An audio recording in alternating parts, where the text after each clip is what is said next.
Shalom, queridos. Hoje é Ezequiel capítulo 20. Dá um aplauso para Jesus, porque sem Ele nada poderíamos fazer. Ele é a própria palavra. Então vamos lá. Ezequiel 20 começa com a vinda dos anciãos de Judá a Ezequiel, a fim de consultar a Deus. Os anciãos vão a Ezequiel, profeta Ezequiel, para consultar a Deus. Porém, Deus não aceita ser interrogado por eles, por causa de obstinada recusa deles em andar nos seus caminhos. A situação estava feia, Deus nem quis que ele viesse consultar.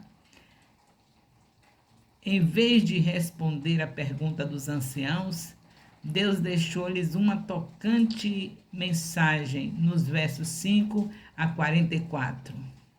A primeira parte da resposta divina é a revisão da história de Israel, a partir do período egípcio até a sua estadia na Terra Prometida.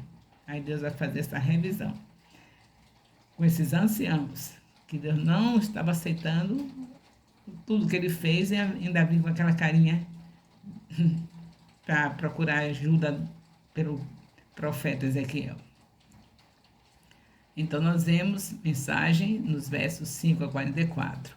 A primeira parte da resposta divina é revisão da história de Israel a partir do período egípcio até a sua entrada na Terra Prometida.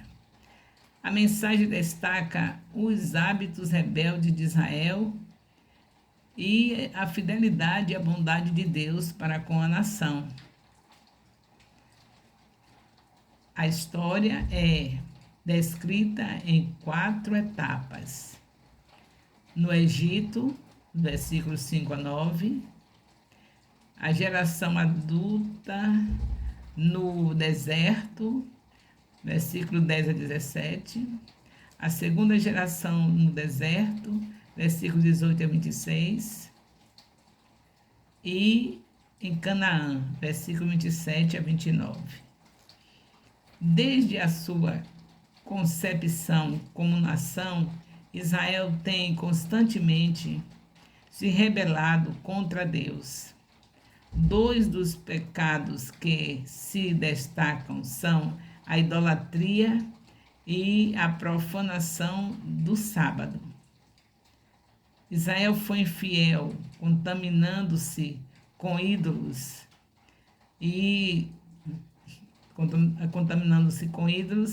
em vez de dedicar-se inteiramente a Deus. Ele profana o sábado, não entender que o seu objetivo é servir como um sinal de que pertence ao Senhor. Esse é um sinal, mostrar que pertence ao Senhor. E continua sendo, a gente tem que ter um dia. Deus não retirou o sábado é o descanso, não tem que ser o dia de sábado, literalmente, esse sábado que nós temos aqui na nossa cultura. Mas aquele dia, em qualquer lugar da terra onde houver um cristão, tem que ter aquele dia, porque isso começou logo lá em Gênesis, que Deus parou no 7º dia. Então, você tem que ter um seu 7º dia, que depende do seu calendário, que não é o mesmo calendário daquele período. Então, você vai fazer seu descanso. Como você vai passar o tempo todo sem dar uma paradinha para consagrar momentos ao Senhor? Você acha que nessa correria que você vive, principalmente numa correria tão grande, que você, quando entra de férias, tem que passar 15 dias desintoxicando o organismo? Oh, meu Deus, nem parece que eu estou de férias. Minha cabeça está assim.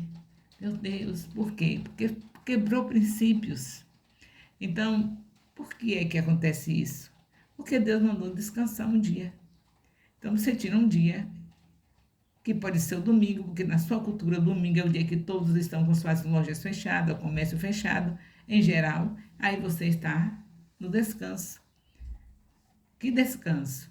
Um dia que você se dedica mais ao Senhor, à leitura da palavra com mais paciência, meditando direitinho, aquela meditação mais profunda, aquele momento maior com a família e com a Bíblia, tanto a família biológica como a família espiritual, no templo, aquele horário que você vai, sem estar marcando o horário que o pastor tem que pregar, dizer o tanto de tempo que ele tem que ficar no púlpito. Então é tudo assim, bem delicioso, bem gostoso, bem diferente.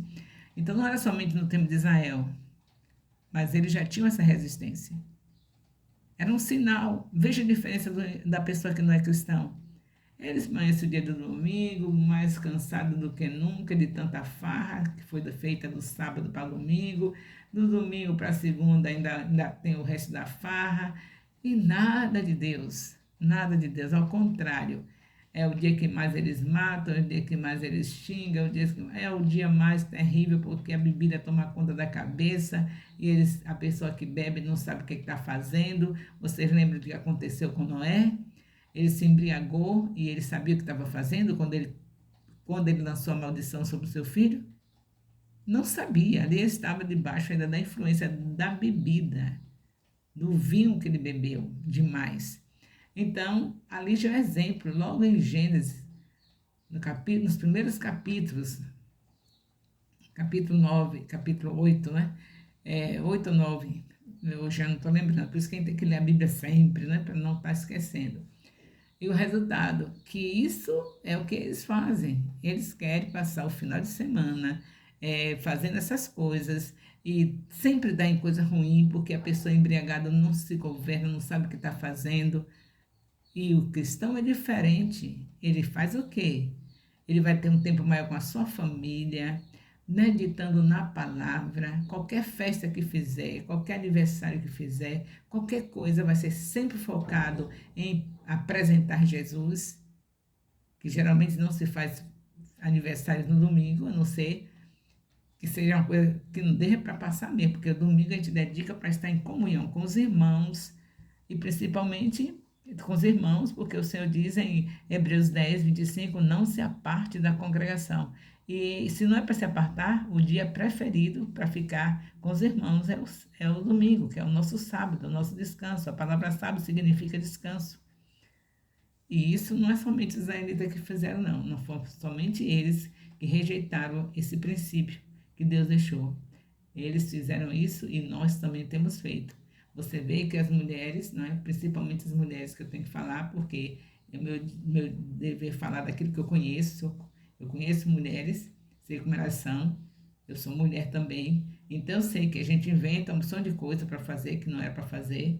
E quando chega no domingo, tem trabalhos acumulados, em vez de sair para o templo com a comida já tudo pronta, tudo organizado, para não ter pressa de voltar para casa, saber que é um dia especial. Não, chega dando horário para o pastor. Olha, se ele passar das 10, eu vou me embora, porque eu tenho que fazer isso, fazer aquilo outro. Até roupa para lavar no domingo deixa. É uma confusão de mente. Só Deus mesmo, com esse amor incondicional que suporta Israel e hoje suporta a igreja, que está enxertada em Israel.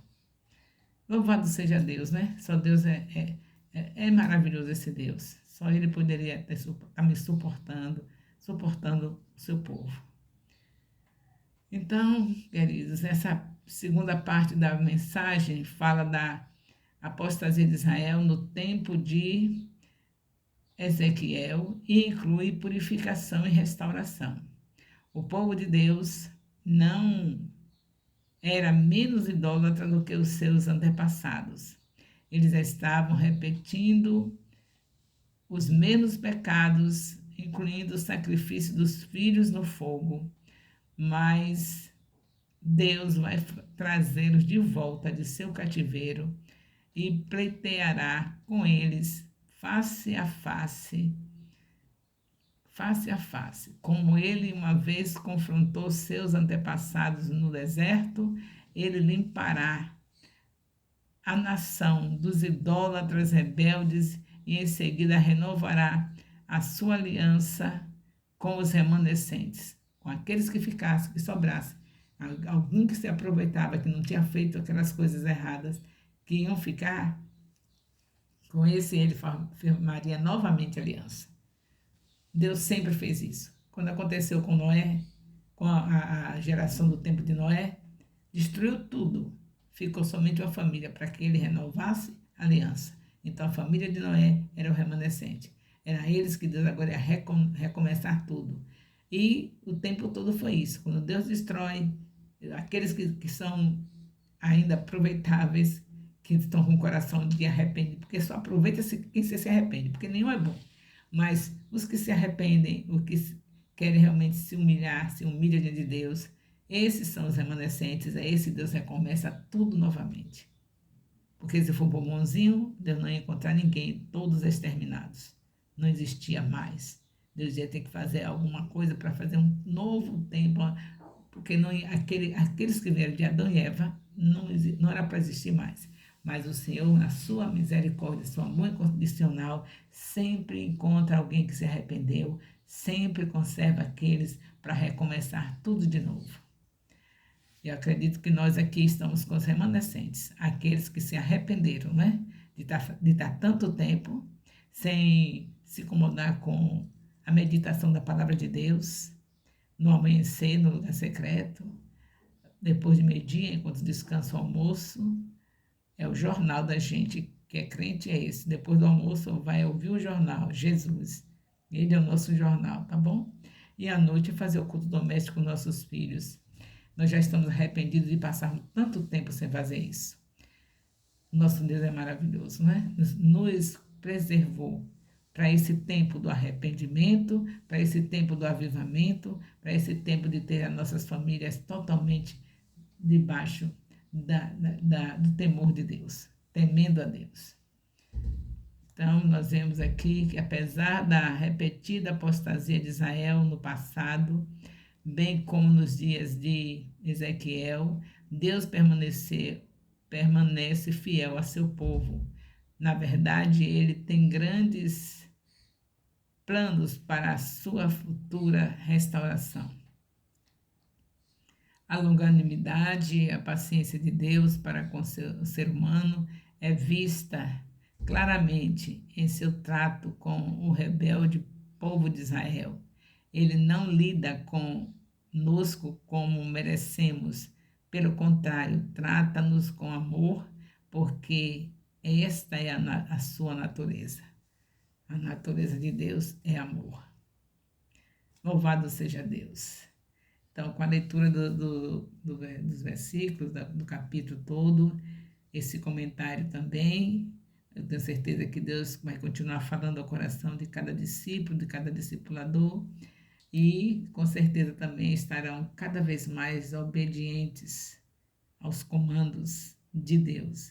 O comando de Deus é para você honrar o seu discipulador, colocando o seu nome lá no comentário, dizendo: minha discipuladora é fulana de tal, porque Deus gosta de tudo organizado. Se você não faz isso, não honra seu discipulador, o que vai acontecer? Ele não conta como discipulador do ministério, o nome dele não aparece. Só vai aparecer se você colocar lá: minha discipuladora é fulana de tal, meu discipulador é fulano de tal. Aí aparece o seu nome e você continua na lista de discipuladores, e tem discípulos que entenderam que a palavra de Deus manda: honra a quem honra. E se quiserem mais, vai para Romanos capítulo 13 e vai ver Deus falando que a autoridade, sendo boa ou má, é para ser obedecida. Então, se tem alguém dizendo a você que é autoridade sobre a sua vida, representante de Deus, para você honrar o seu discipulador, faça isso em nome de Jesus. E também não se esqueça que você, como filho de Deus, deve estar tendo o primeiro sábado de cada mês para estar numa festa com a palavra. Você estuda 4 semanas. Na primeira semana de cada mês, você vai mostrar o que Deus fez com esses 4 capítulos da Bíblia na sua cabecinha.